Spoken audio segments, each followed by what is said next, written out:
Sex. ఇదిగో sex ఏంట్రా బాబు! పొద్దున్నే బూతు మాట్లాడుతున్నాడు అనుకుంటున్నారా? సెక్స్ అనేది మన జీవితంలో భాగం.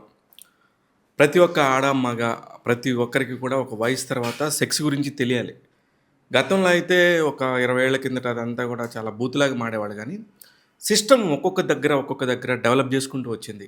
ఒక కండోమ్ ఎందుకు వాడాలి? ఒక ఎయిడ్స్ లాంటి ఒక వ్యాధి నిర్ధారణ కోసం ఎన్ని రకాల కష్టాలుంటాయి, ఎన్ని రకాల లైంగిక సమస్యలుంటాయి. ఇవన్నీ గూడా మనం ఒక గత 20 ఏళ్ల నుంచి విపరీతంగా మాట్లాడటంతోని ఇప్పుడు ఎయిడ్స్ పర్సెంటేజ్ తగ్గింది. అంతకుముందు గతంలో ఎయిడ్స్ గురించి చనిపోయినోళ్ళు మనం చాలా చూసాం.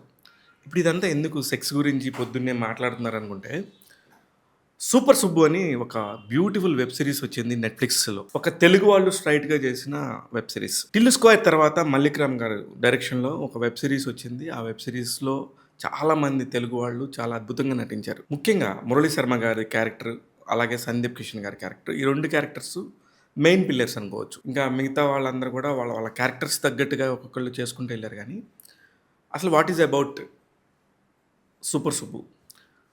ఒక ఎందుకు పనికిరాని ఒక బ్రాహ్మణ కుటుంబంలో పుట్టిన ఒక హెడ్ మాస్టర్ గారి అబ్బాయి ఏమీ చేయలేని నిస్సహాయ స్థితిలో ఒక జాబ్‌కి కుదురుతాడు. ఒక స్కూల్‌లో చిన్న అటెండర్ పోస్ట్ లాగా. It's apprentice job. అక్కడి నుంచి అసలు అతని లైఫ్‌లోకి ఒక పెద్ద జాబ్ చేసుకునే పరిస్థితి, ఒక పర్మనెంట్ జాబ్ దాకా ఎందుకు ఎళ్ళాల్సొచ్చిందంటే అతని పెళ్లి కోసం. అతనికి వయసు అయిపోతా ఉంటది. కానీ ఆ కొడుకు మీద ఒక్కడే కొడుకు. కొడుకు మీద విపరీతమైన ప్రేమ ఉంటది. అలాగే విపరీతమైన ద్వేషం ఉంటది ఆ తండ్రికి మురళీ శర్మ గారి క్యారెక్టర్. మురళీ శర్మ గారి క్యారెక్టర్‌లో ఉన్న వేరియేషన్స్ మాత్రం చాలా బ్యూటిఫుల్‌గున్నాయి. దాన్ని బ్యాలెన్స్ చేస్తూ ఒక హీరో కొంచెం కమర్షియల్‌గా గూడా మాస్ హీరోలాగా పేరు తెచ్చుకున్న ఒక తెలుగు హీరో, యంగ్ హీరో నెట్‌ఫ్లిక్స్‌కి డైరెక్ట్‌గా ఒక 7 ఎపిసోడ్‌ల సీరీస్ చేయడం అనేది మంచి విషయం యాక్చువల్లీ. ఒక కథ చెప్తున్నారు. ఒక కథని తప్పించి వేరే టాపిక్ మాట్లాడట్ల. ఏ కమర్షియల్ ఎలిమెంట్సు లేకుండా చాలా కాలం తర్వాత ఇలాంటిది ఒకటొస్తే బావుండింది. ఫ్యామిలీ అంతా కూర్చొని చూడొచ్చు అనుకుంటే ఖచ్చితంగా ఫ్యామిలీ అంతా కూర్చొని చూడొచ్చు. ఒక సెక్స్ టాపిక్ కూడా ఈవెన్ 13+ ఇయర్స్ ఉన్నోళ్ళు కూడా దీన్ని కూర్చోబెట్టి చూపించాలి. ఇప్పుడు పిల్లలకి ఇప్పుడు ఆకలి ఎట్లనో, దాహం ఎట్లనో, పెద్దయితే ఒక సెక్స్ కూడా మన జీవితంలో ఒక భాగం అనే విషయం చెప్పాలి పిల్లలకి. అది కూడా ఎక్కడ శుతి మించకుండా, ఎక్కడ ఒక స్థాయి దాటకుండా, ఎక్కడ వల్గారిటీ లేకుండా చూపించడం అనేది ఈ సీరీస్‌లో నాకు నచ్చిన ఒక బ్యూటిఫుల్ థింగ్. ఆ బ్యూటిఫుల్ థింగ్‌లో ఇంకా ఆర్టిస్టులందరూ ఎలా పెర్ఫార్మ్ చేశారు. ఈ 7 ఎపిసోడ్‌లో ఒకటి 25 మినిట్స్ ఉంటది. ఇంకోటి 35 మినిట్స్ ఉంటది. ఇలాగా వాళ్ళ ఎపిసోడ్స్‌ని ఆ బ్రేక్ వచ్చినప్పుడల్లా కట్ చేసుకున్న విధానం కూడా బాగా నచ్చింది. ఇకపోతే మాకీపూర్ అనే విలేజ్‌కి హైదరాబాద్ నుంచి సందీప్ కిషన్ ఎందుకెళ్ళాడు? అక్కడున్న రుగ్మతలు అంటే తెలియనితనం అంటారు కదా! వాళ్ళకేం తెలీదు. చదువుకొని ఉండరు. 6, 7 పిల్లల్ని కనేస్తా ఉంటారు. అది ఎంత ప్రమాదకరం అనే ఒక విషయాన్ని బ్యూటిఫుల్‌గా చెప్పడానికి కూడా ఎవరు ఒప్పుకోరు. దేవుడిచ్చిన దాన్ని మీరెవర్రా కాదంటం అనే పరిస్థితి. అలాగే మహిళలు బహిష్టు టైంలో ఐ మీన్ నెలసరి వస్తదంటారు కదా! ఆ టైంలో ఇప్పటికి కూడా చాలామంది క్లాత్ వాడుతుంటారు. అలా కాకుండా శానిటరీ ప్యాడ్స్ వాడాలని జెప్పేసి మనకు 'అక్షయ్ కుమార్' గారు గతంలోనే ఒక అద్భుతమైన సినిమా చేశారు. అప్పటి నుంచి అవేర్‌నెస్ స్టార్ట్ అయింది దేశం అంతా గూడా.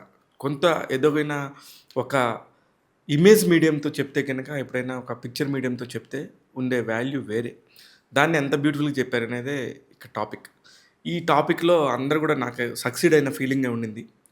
ఈ సక్సీడ్ అవ్వటంలో వెనకాల ఎంతోమంది నటీనటుల కృషి ఉంది. ముఖ్యంగా వాళ్ళలో మిథిలా పాల్కర్ అనే ఒక క్యారెక్టర్ ఆ విలేజ్‌లో ఉండే క్యారెక్టర్. ఒక విలేజ్ అమ్మాయి రీల్స్ చేసుకుంటా సినిమా ఇండస్ట్రీకెళ్ళాలనే ఒక కోరికున్న ఒక అమ్మాయి. ఆమె ఫాదరు ఒక పాస్టర్. అలాగే ఒక ఊరు తీసుకుంటే ఊర్లో అందరూ ఉంటారు గదా! ఆ ఊరిని ఎలా బిల్డ్ చేశారు, ఆ ఊరి కథని, ఆ ఊర్లో ఒక రైల్వే బోగీలో ఈ సెక్స్ ఎడ్యుకేషన్ టీచర్‌గా మనోడెళ్తాడు. అక్కడి నుంచి ఏం జరిగింది? ఆ ఊర్లో ఒక్కళ్ళు గూడా ఒక 10 కమిట్మెంట్స్ ఉంటాయి. ఆ 10 కమిట్మెంట్స్‌ని ఒక్కటి కూడా ఎవరు చేయలేరు ఆ ఊర్లో అనుకున్న దగ్గర 10కి 10 కమిట్మెంట్స్ ఎలా చేస్తాడు ఆ హీరో అనేది బ్యూటిఫుల్ లైన్. ఆ బ్యూటిఫుల్ లైన్‌కి ఈళ్ళందరూ గూడా న్యాయం జేశారు. ఇకపోతే చాలా కాలం తర్వాత బ్రహ్మానందం గారు ఒక రోజు, 2 రోజులు సీన్‌లానే ఉంటారు కానీ, బట్ ఆయన కనిపించడం ఫ్రెష్‌గా అనిపించింది. ఇక రఘుబాబు గారి క్యారెక్టర్ చాలా బాగుంది. రఘుబాబు గారు చాలా బాగా చేశారు. ఆయన విలేజ్ ఆఫీసర్ క్యారెక్టర్ దీనికి సంబంధించిన ఆఫీసర్ క్యారెక్టర్ చేశారు. ఇక సంపూర్ణేష్ బాబు కూడా ఒక నెట్‌ఫ్లిక్స్ అని ఒప్పుకున్నాడేమో గానీ, ఒక క్యారెక్టర్ ఆర్టిస్టే అనమాట. ఒక చిన్న క్యారెక్టర్ ఆర్టిస్ట్ లాగా చేసుకుంటూ వచ్చారు. దివ్య అనే పాత్రలో హీరోయిన్ మానసా చౌదరి. అమ్మాయి గూడా తనకు తగ్గ పాత్ర మేరకు బానే చేసింది. ఇక అందరికంటే ఆ ఊర్లో కనుక మాట్లాడితే గనక గెటప్ సీను చాలా కాలం తర్వాత చాలా సినిమాలు, చాలా వెబ్ సీరీస్‌లు ట్రై చేస్తున్నాడు గానీ, ఇక్కడ కరెక్ట్ క్యారెక్టర్ దొరికింది గెటప్ సీన్‌కనే ఒక ఫీలింగ్ అయితే కనిపించింది. అలాగే దివ్య పిల్లై ఒక సెక్స్ వర్కర్ లాగా చేశారు. She did fantastic job. ఇట్లా అందరూ కూడా చాలా బాగున్నారు. జీవన్ గూడా బాల్డ్ హెడ్ లాగా ఆ ఊరు సర్పంచ్ లాగా బాగున్నాడు. ఇలా చాలా క్యారెక్టర్సు ఆ ఊరికి సంబంధించిన క్యారెక్టర్స్ కానీ అన్నీ కూడా బాగా అట్రాక్ట్ చేశాయి. ఇకపోతే అంత అట్రాక్ట్ చేస్తే ఇది ఎందుకు అంత సూపర్ డూపర్ హిట్ అనే టాక్ రాలేదంటే, వెబ్ సిరీస్ అందులో నిదానంగా చూస్తున్నారు. ఫ్యామిలీస్‌లో చూడొచ్చు అనే సంకేతం 'సూపర్ సుబ్బు', 'సెక్స్ ఎడ్యుకేషన్' అనంగానే చాలామంది టీవీలు కట్ చేస్తారు. కానీ ఇందులో కూడా కొన్ని మైనస్‌లున్నాయి. చాలా స్లోగా ఉంటది. సినిమా అంతా కూడా ఒక క్లారిటీతోని చాలా స్లో పేస్ ఉంటది. ఫస్ట్ నుంచి బిల్డ్ చేసిన దగ్గర కూడా ఆ కథని ఎలా బిల్డ్ చేశారు ఏంటనే దానికి ఒక ఫస్ట్ ఎపిసోడ్‌లోనే ఒక రూపకం వచ్చినా కూడా ఆ స్పీడ్ అయితే ఎక్కడ పేస్ అయితే అందుకోలేకపోయింది.